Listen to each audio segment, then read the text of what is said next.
안녕하십니까. 저는 서울 관악도장에서 신앙을 하는 고승림 태열랑이라고 합니다. 아내와 딸 그리고 형님 가족과 함께 신앙을 하고 있습니다. 제가 처음으로 증산도와 인연을 맺게 된 것은 지금부터 약 27년 전의 일입니다. 할아버지 제사 때문에 회사에서 바로 큰형님 댁으로 퇴근을 해서 근처의 목욕탕에 가서 이발을 하게 되었습니다. 목욕탕에서 대기하던 중에 아마 대기 손님들을 보라고 놔둔 듯한 흰 표지의 작은 책 한 권을 보게 되어서 그것을 읽게 되었는데 그것이 바로 다이제스트 계획책이었습니다. 매우 호기심을 가지고 한 3분의 1을 읽어보다가 내 차례가 되어서 다음에 와서 다시 꼭 봐야 되겠다 하고 덮어두고 이발을 하고 그리고 사우나를 하고 그리고 돌아왔었습니다. 그러나 바쁜 일상으로 그것을 다시 봐야 된다는 그 자체를 잊어버리고 말았습니다.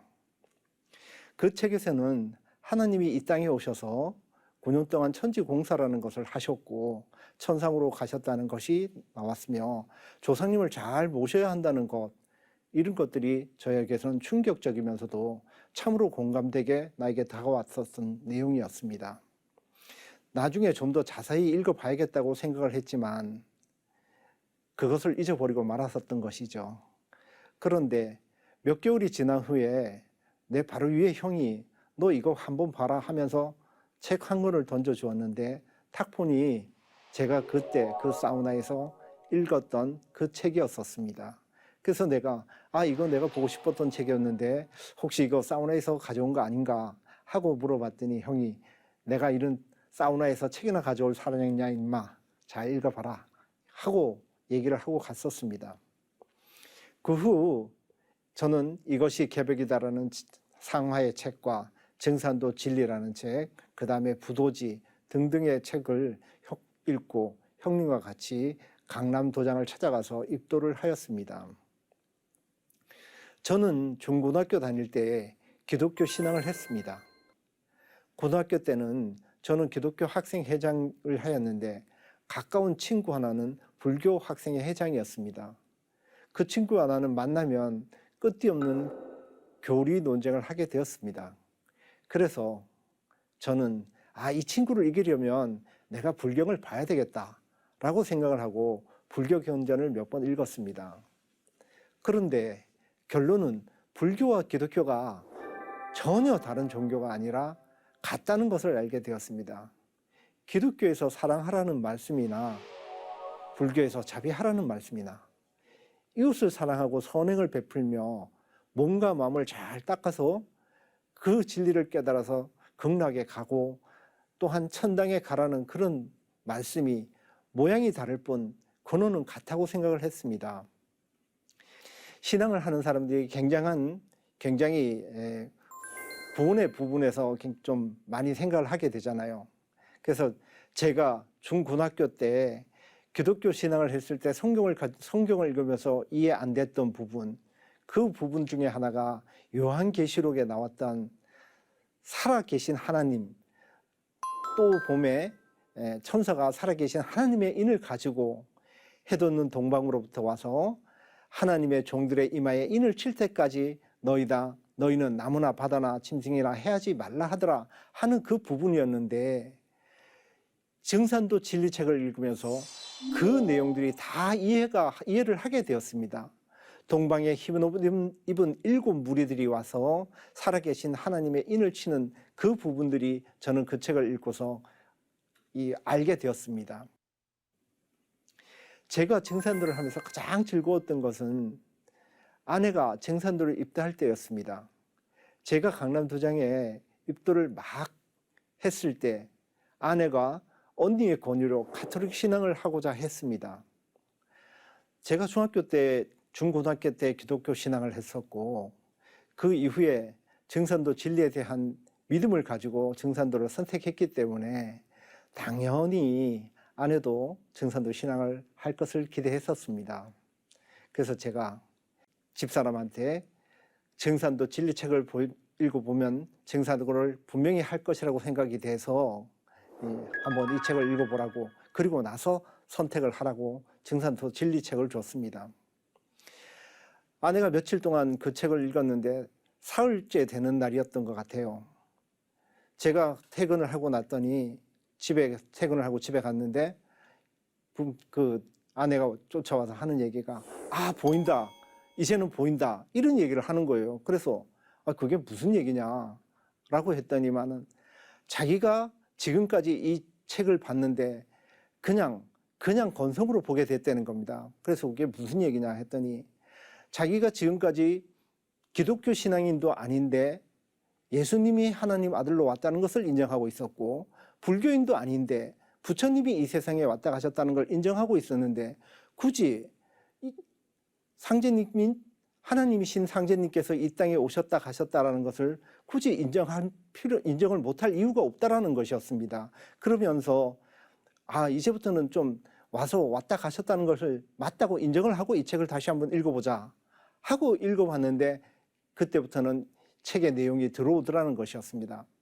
그리고 나서는 이것이 그렇게 재미있을 수가 없다라고 얘기하면서 그 책을 다 읽고 나서 그리고 나서 입도를 하게 되었습니다.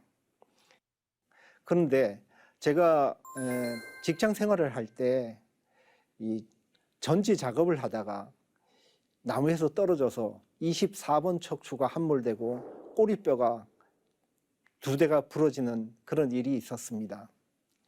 그 덕분에 몇 달간 보호대를 하고 고생을 해서 나았다고 하지만 그 이후로는 같은 자세로 앉아 있는 것이 20분 정도 이상을 버티기가 너무 힘들었었습니다.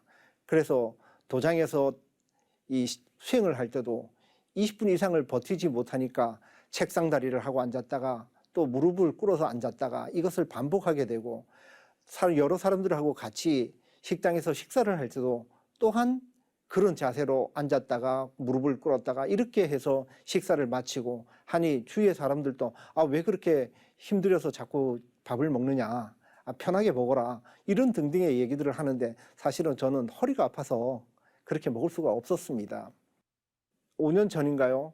그 대구 강북도장에 이전 치성이 있었습니다. 거기에를 참석하게 되었는데 그때 그 도공 시간이 있었습니다. 사부님께서 도공 시간에 도공을 하기 전에 사부님께서 말씀하시기를 어디 아픈 곳이 있는 그런 사람이 있다면 그 아픈 곳에 손을 대고 도공을 하는 것도 괜찮다고 말씀을 해 주셨습니다.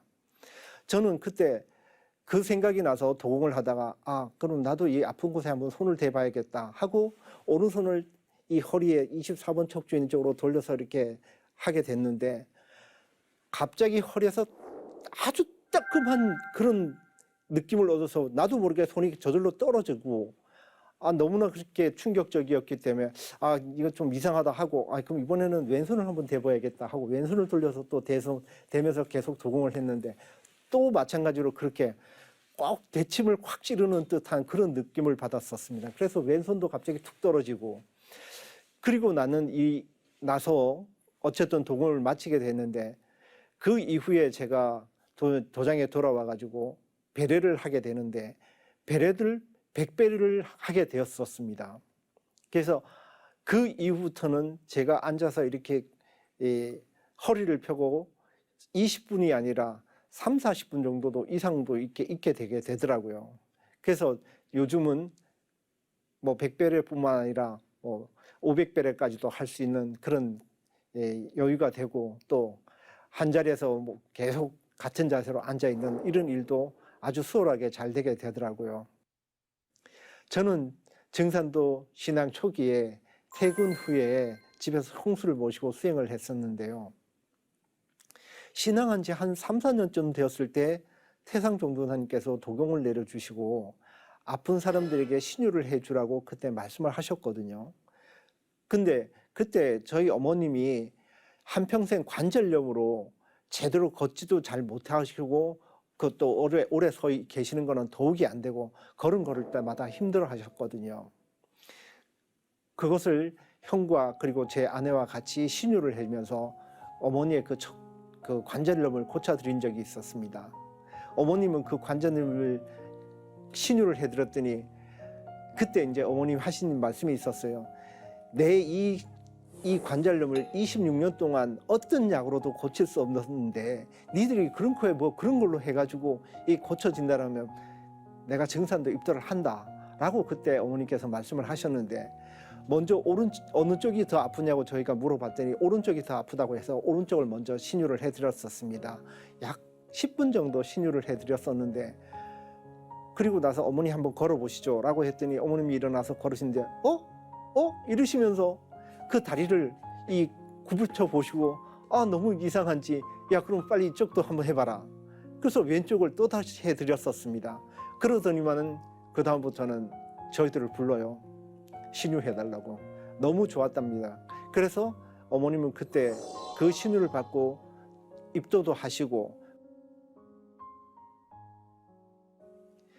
제가 항상 가슴에 담아두고 나를 일깨우는 성구 말씀이 있는데요.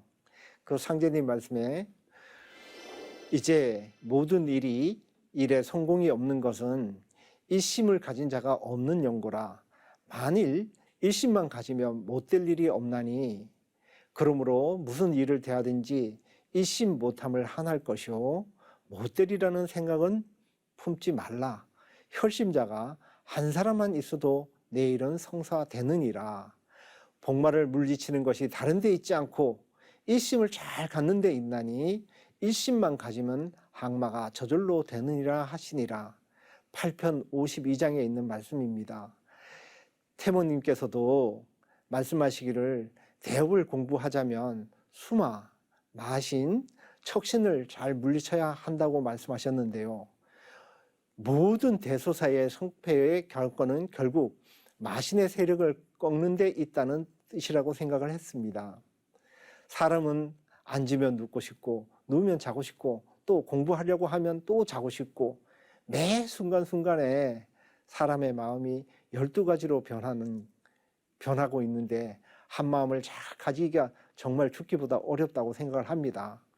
그렇지만 한 마음을 잘 가지면 말을 굴복시키는 비결이 있기 때문에 이 성구 말씀을 때때로 읽으면서 나태해진 마음을 바로 세우고 항상 일심을 가질 수 있도록 저는 마음을 일깨우고 있습니다. 세상 사람들이 참 하느님이신 상제님의 진리를 만나서 진정한 구원의 길로 갈 수 있도록 한평생 봉사하는 삶을 살고 싶었습니다. 참 성직자로서 꼭 상제님의 혼이 되고 증산도의 소신이 되고 싶습니다. 꼭 그렇게 되도록 노력하겠습니다. 감사합니다.